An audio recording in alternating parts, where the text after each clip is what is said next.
दोस्तों welcome to my new blog. आशा करी बंधुरा तुम्हारा सबाई अनेक अनेक भालो आछो और आमिও खूब भालो आছি। तो गाइज आज के হচ্ছে চৈত্র মাসের সোমবার, তো আমরা চলে এসেছি কাড়িয়র ভোলানাথের মন্দির। তো শিব মন্দিরে এসেছি আমরা, তো চলুন দেখি আজকে কত ভিড় আছে। তো বন্ধুরা কাড়িয়র বিশ্বনাথ মন্দিরে সবাইকে স্বাগতম জানাই। তো গাইজ সকাল সকাল চলে এসেছি আমরা কাড়িয়র বনের একদম ধারে, একদম বনের একদম গোড়ায়, খুব সুন্দর জায়গায়। চৈত্র মাসে প্রতি সোমবার এবং প্রতি শুক্রবার পুজো হয় এবং মাসটা পুরো মাসেই পুজো হয়। এই হচ্ছে কাড়িয়র বিশ্বনাথ মন্দির। বাবা ভোলানাথ এইখানেই আবির্ভাব হয়েছিলেন। প্রতিদিন পুজো হয়, কিন্তু সোমবার এবং শুক্রবার অনেক বেশি ভিড় হয়। এইখানে আপনারা সবাই পুজোর সামগ্রী পাবেন। সবার একদম সাজানো রয়েছে খুব সুন্দরভাবে। দেখুন এইখানে বিশ্রামাগার খুব সুন্দর, রোদে না ঘোরাঘুরি করে ছায়ায় থাকার ব্যবস্থাও রয়েছে। প্রতিটি দোকানে আপনি পুজোর সামগ্রী পাবেন। খুব সুন্দরভাবে দোকানগুলো সারিকে সারি সাজানো রয়েছে। আর এইদিকে দেখুন ছেলেদের লাইন আলাদা রয়েছে, এদিকে খুব সুন্দরভাবে সারিকে সারি সবাই লাইন দিয়ে দাঁড়িয়ে আছে পুজো দেওয়ার জন্য। আর এদিকে মেয়েদের লাইন রয়েছে, এদিকে বাঁধের ধার থেকে নিচ পর্যন্ত, এর নিচ থেকে। হ্যাঁ দেখুন খুব সুন্দরভাবে সাজানো আছে। দারুণ জায়গা, ছোট জায়গা কিন্তু খুব সুন্দর জায়গা। জায়গাটা খুব সুন্দরভাবে গুছানো রয়েছে।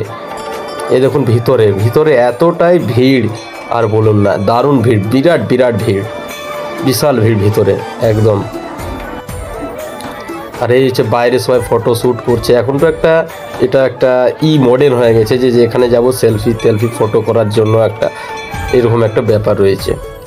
আর এইখানে দেখুন জয় শ্রীরাম, বাবা বজরংবলীর মন্দিরও খুব সুন্দরভাবে, মন্দিরটা নেই উপরে ছায়াটা কিন্তু খুব সুন্দর মূর্তিটা রয়েছে।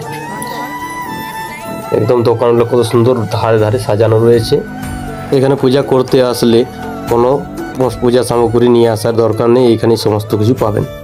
এরে আমি একটু দেখে নিলাম জিনিসটা, সব কিছু দেখার পরে আমি দু একটা সেলফি করে দেখুন বাবা। সো গাইস আপনাদের কাছে আমার এইটাই অনুরোধ রইল যে যারাই পুজো করতে আসবেন 2-5 টাকা করে দান করবেন বাবা কাড়িয়র বিশ্বনাথ মন্দিরে, এবং এই ভিডিওটা বেশি বেশি করে শেয়ার করবেন যাতে আপনাদের মতো পুজো করতে আরও অনেক লোক আসতে পারে। এখানে কিন্তু একটা সমস্যা রয়েছে, জলে চান করার সুবিধা আছে, কিন্তু এখানে পানীয় জলের ব্যবস্থাটা খুব কম। যেটা খাবে মানুষ সেই জলের ব্যবস্থাটা খুবই কম রয়েছে। সেই জলের ব্যবস্থাটা সরকারকে কিন্তু ইতিমধ্যেই করা উচিত, একটা ওয়ারিং করে দেওয়া উচিত, কিন্তু জল নেই, জলের একটু অসুবিধা রয়েছে। খাবার জল খুব সুন্দরভাবে পুজো টুজো করার পরে আপনারা এইদিকে নাস্তা করতে আসতে পারেন। একদম টাটকা খাবারে কোনো নেই, একদম টাটকা, খুব সুন্দর। গরম গরম টাটকা খাবার আপনারা মুড়ি ঘুগনি চপ প্রতিটি জিনিসের খুব সুলভ মূল্যে পাওয়া যাচ্ছে, 5 টাকা করে। দেখুন কত সুন্দর দেখতে লাগছে। গ্রামের মতন এরিয়ায় এত সুন্দর একটা যে জায়গা, খুব সুন্দর। সো গাইস ভিডিওটা আশা করি সবার অনেক ভালো লেগেছে। এই কাড়িয়র বিশ্বনাথ বাবা মন্দিরের সবাই আসুন, দেখুন, ভিডিওটা লাইক করে দেবেন, পেজটা ফলো করবেন, আর বেশি বেশি করে ভিডিওটা শেয়ার করবেন। ধন্যবাদ।